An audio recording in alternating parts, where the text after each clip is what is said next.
Dizem que há corpos que a terra se recusa a engolir.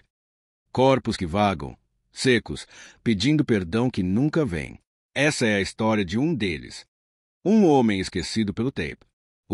E rejeitado até pela morte. Antes que o corpo seco passe pela sua estrada. Se inscreve no clube do folclore perdido. Aqui, toda lenda tem um motivo para não ser esquecida. No interior de Minas, onde a terra vermelha se estende como uma ferida aberta, existe um vilarejo cujo nome foi riscado dos mapas.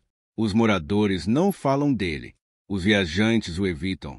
E à noite, quando o vento sopra entre as árvores mortas, há quem jura ouvir algo se arrastando pela estrada de terra. Arrasta, arrasta, arrasta. Um som pesado, seco, como ossos batendo contra o chão. Nem todo o corpo volta à terra. Alguns ficam vagando, secos, esperando perdão que nunca virá. Ele tinha nome uma vez. Tinha rosto. Tinha mãos que seguravam, pés que caminhavam, boca que falava. Mas os nomes se perdem quando deixamos de merecê-los. Era um homem mau. Não da maldade explosiva, do crime passional, do arroubo momentâneo. Não. A dele era fria, calculada, cotidiana. Batia na esposa até que ela esquecesse como sorrir. Espancava os filhos até que eles aprendessem a andar em silêncio. Roubava dos vizinhos. Ria dos aflitos. Cuspia nas portas da igreja. Diziam que ele havia matado um homem por uma galinha. Outro, por olhar torto. Mas nunca provaram nada. Nunca havia testemunhas. E a lei, naquele tempo, tinha medo de chegar muito perto. A maldade pode ser paciente. Ela espera. Ela se acumula. Como água parada. Como lodo no fundo de um rio morto. Até que um dia, o homem adoeceu. Foi súbito. Violento. Ele acordou uma manhã com o corpo enrijecido, a pele começando a murchar. Os médicos não entendiam. Não havia febre. Não havia ferida.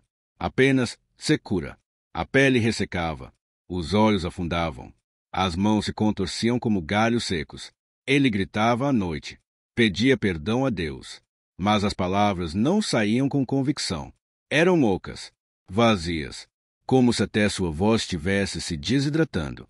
A esposa rezava, os filhos choravam, os vizinhos se escondiam. E quando ele morreu, 3 dias depois, algo estranho aconteceu. O corpo não amoleceu, não relaxou, não se entregou. Ficou duro, seco, como madeira velha, como couro curtido ao sol. A terra o recusou, o céu negou e o inferno temeu.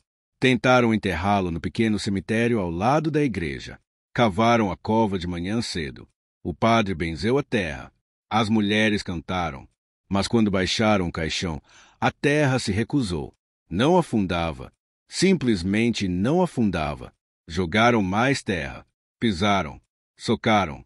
Mas o caixão voltava à superfície, como madeira boiando em água. A terra não o quer, disse o coveiro, velho e cansado. Ela cospe o que não presta. Tentaram queimá-lo então, mas o fogo não pegava. As chamas dançavam ao redor do corpo, sem tocá-lo, como se até o fogo tivesse nojo. Tentaram jogá-lo no rio. O corpo voltava à margem, sempre.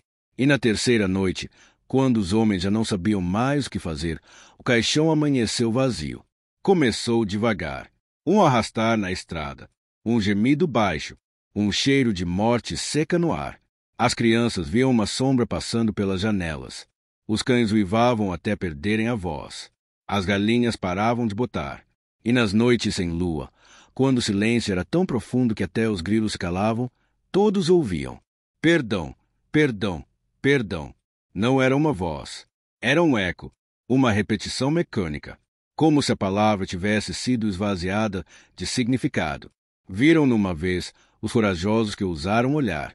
Caminhava curvado, o corpo ressecado, a pele como papiro, os olhos vazios, a boca aberta num grito silencioso. Ele batia nas portas, arranhava as janelas, pedia para entrar, mas ninguém abria, porque todos sabiam, quando o perdão é pedido tarde demais, quando a alma já se esqueceu de como se arrepender, não há porta que possa se abrir. Os estudiosos dizem que o corpo seco é uma anomalia, uma falha no ciclo natural. Quando alguém vive tanto tempo na maldade, quando recusa a humanidade repetidamente, algo se quebra. A alma se desidrata. Não há mais lágrimas para chorar. Não há mais calor para sentir. Apenas a casca. Apenas o resto. Apenas o eco do que foi humano um dia. Ele não é um fantasma. Fantasmas ainda têm memórias. Ele não é um demônio. Demônios têm propósito. Ele é o esquecimento andante. A prova de que é possível estar tão perdido que nem a morte consegue encontrá-lo. No som do vento, ainda se ouve o arrastar de pés que não sabem mais o que é descanso. O povoado foi abandonado anos depois. As casas apodreceram. A igreja desmoronou. A estrada foi coberta pelo mato. Mas os viajantes juram, à noite ainda luzem algumas janelas. Ainda há um som de passos. Ainda há alguém batendo nas portas vazias. Porque alguns lugares nunca morrem de verdade. Eles apenas secam. E ficam ali, esperando. Esperando que alguém se lembre. Esperando que alguém perdoe. Esperando o impossível.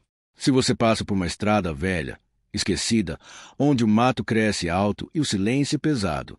Se você ouve um arrastar, um gemido, um pedido abafado, não pare, não olhe para trás, porque a maldade não morre. Ela apenas seca, e quando ela seca, ela vaga, e talvez, apenas talvez, ela esteja procurando companhia. Afinal, nem todo o corpo volta à terra. Alguns ficam vagando, secos, esperando perdão que nunca virá. E a pergunta que fica, sussurrando no escuro, é esta: o que acontece com aqueles que secam por dentro antes mesmo de morrer? Que os vivos se lembrem do que é ter alma, antes que seja tarde demais.